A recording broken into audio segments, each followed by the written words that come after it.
I think I'm going to make Annie's head a little bit bigger so I can have more space to work with.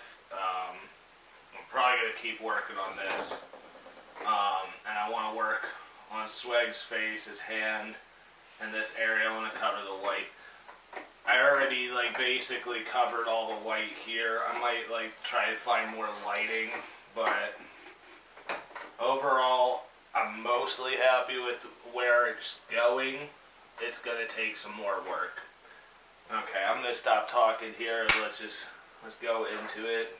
I don't really keep that promise. I'm gonna talk a lot in this section, but don't worry, I'll be back in with the voiceover. You try to keep your lines so then you end up leaving spots where you can still see the white of the canvas.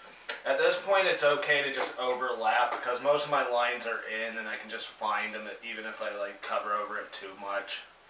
So overlap it, kill this canvas. I mean, unless you want a little bit of white peeking through. I have no white paint left. I don't like this, so I'm going to cover over it. That's a great thing about this stage right now. I'm just not into it. I can just decide, okay, I want to change this. I don't like where this is going. And so then I can just come in. And it's now like a blank slate. I've just erased essentially everything I did. I wasn't really going off a photo to begin with. I have kind of an idea in my mind, so I'm trying to envision it as best I can. It is a better way to work this way though, because also it forces me to try to see the bigger picture and look at things like shape and form. I know he's got long hair. I want to kill this canvas, so we're doing it. We're killing it. We're trying to just get rid of this frickin' white and just get these shapes. I end up returning to covering up a lot of what I did. I'm gonna give him some long hair. I'm gonna just mess up my entire pile even though I have it all laid out, because it's gonna dry probably before I make any progress, so I just gotta work fast. I don't take a lot of my own advice in this. I end up getting caught up in the smaller picture. So, as I say, it's not gonna make sense that this is brighter, but I gotta differentiate the value between the hand and the face, so maybe it's catching some light here since this is so dark on this side, which also means I probably need to, let's just get into Swag. I haven't done much work. We need to lighten this side of the face. I think I lost this ear. The ear is not really important though. I could probably cover it up. In fact, I don't even really like how this face looks. So, we'll see what happens. I'm trying to bring some light to this side. It looks mushy, but don't worry. God, these edits are so fucking awkward. I'm keeping this in, I don't give a shit. Okay, so we're gonna be getting out of the woods very soon. I'm gonna shove this real quick. As you fill this up, this is why you gotta kill the white as well. I should have gessoed this first. You gotta kill this white also so you can spread this paint a little bit evenly, because it gets to points where there's breaks and stop and start points. I think what I'm trying to explain is my canvas, it wasn't very good quality. I should have primed it first, and yeah, it was a pain in the ass. I don't know what happened there, even doing this.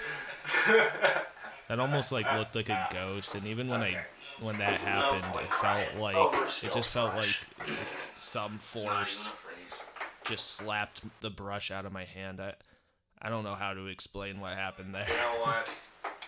End of video.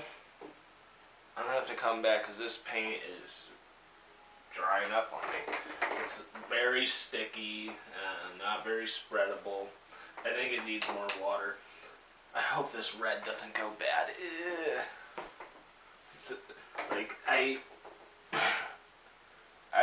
I either put this out or already had it out, and I didn't want to throw it away. And I'm like, this looks too good to throw away.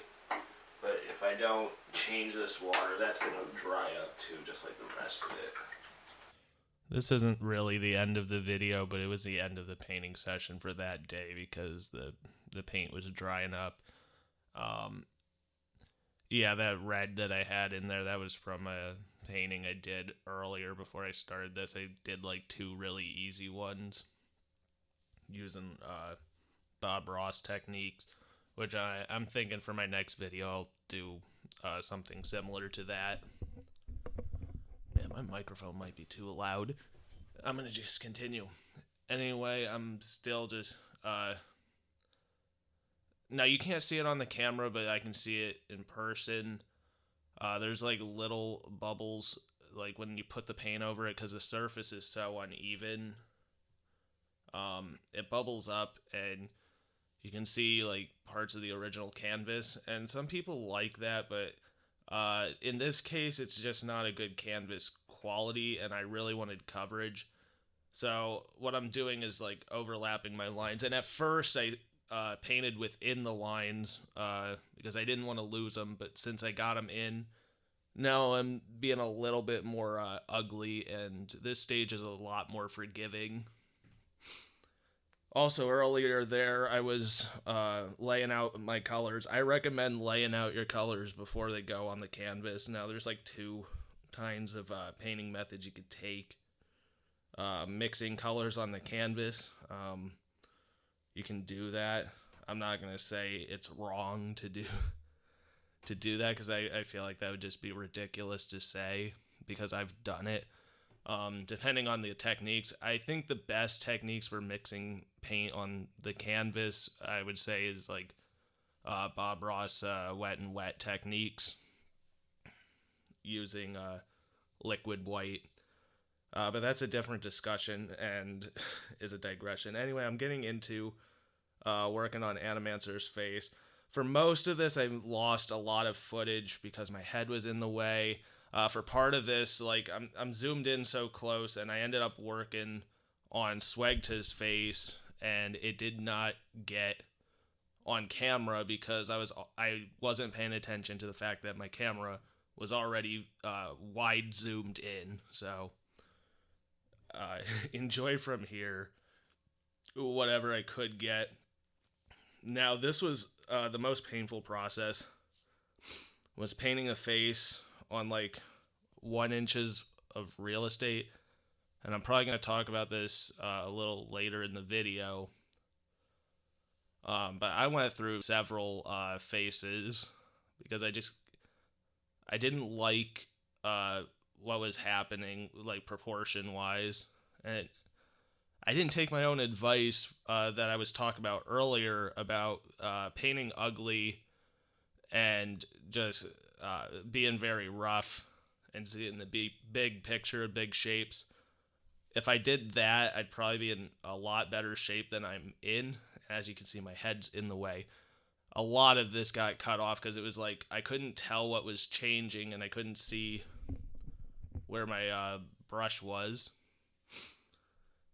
So yeah, this is the first face, and honestly, this was the goofiest face, although later on he starts like, looking really, really bad. Unfortunately, I go through at least like 3 faces for Animancer in this, and at the end of this video, I end up covering up over it. Unfortunately, I didn't get the footage of the face that he has now, that is the face that I ended up sticking with. That did not get filmed at all. Okay, I'm going to be talking soon. Told you I'd be coming back with words of wisdom. Okay, I like how this is looking, but I'm noticing, even though the Animancer is standing closer, his head is smaller than Sweg's, even though Sweg is standing further away. Which means I need to make it bigger. Plus, I only have like, that's probably not even an inch of real estate. I think the problem is because I had the hair already in, I was using the hair as a guide for where the face is. Originally, if I can find my original design, not this one. Actually, it was in a different book. In my original design, hold on, let me find it.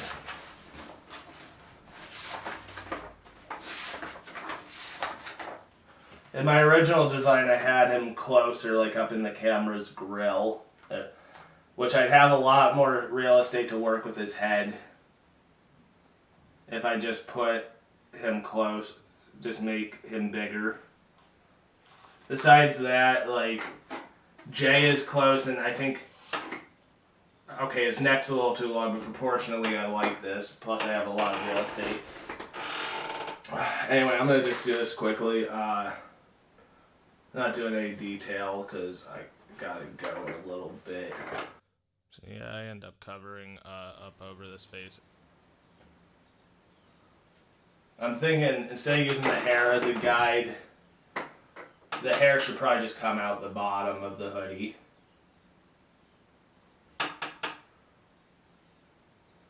And I tried to put his neck in, but I'm thinking with the perspective of, like, he's leaning forward, his chin is going to be covering the neck because he's kind of leaning forward. So I'm thinking maybe this is better. I'm giving myself way more space now. After this painting's done, I think I've had enough practice to paint miniatures. I think this will be better. Maybe giving myself too much space, but...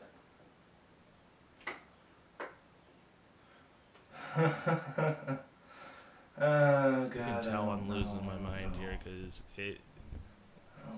I didn't know what decisions to make. I think it's because I painted within the lines, but eventually I decide to cover up over everything and start over, make it a lot larger. It's a lot easier to paint something that's larger than smaller because you have to, like, get rid of detail when you make something smaller.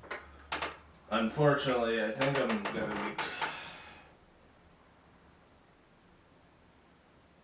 be covering up a lot of what I did, because I think I gotta erase some of these lines, because if I use some of these as a guideline, I'm gonna run into the same problem again. So I'm doing a cover. Yeah, I'm changing up all the proportions of this drawing. I don't know if I want to do that. As you can see, I've made a lot of mistakes with this. This video series is going to be very long because of, it's been a series of, like, making mistakes and learning from them. But you need to make the mistakes to learn from them. And like I said in past videos, I'm not a master. I'm not, like, some, talented artist. I just, I practice and I do the best that I can. And here, as you can see, I'm covering up over everything. I'm not just giving myself more space with this head, because when I made his head bigger, it's like you don't want to have a big head, so everything else also has to size up proportionally. And I think this is even better than me following my original drawing. This is, like,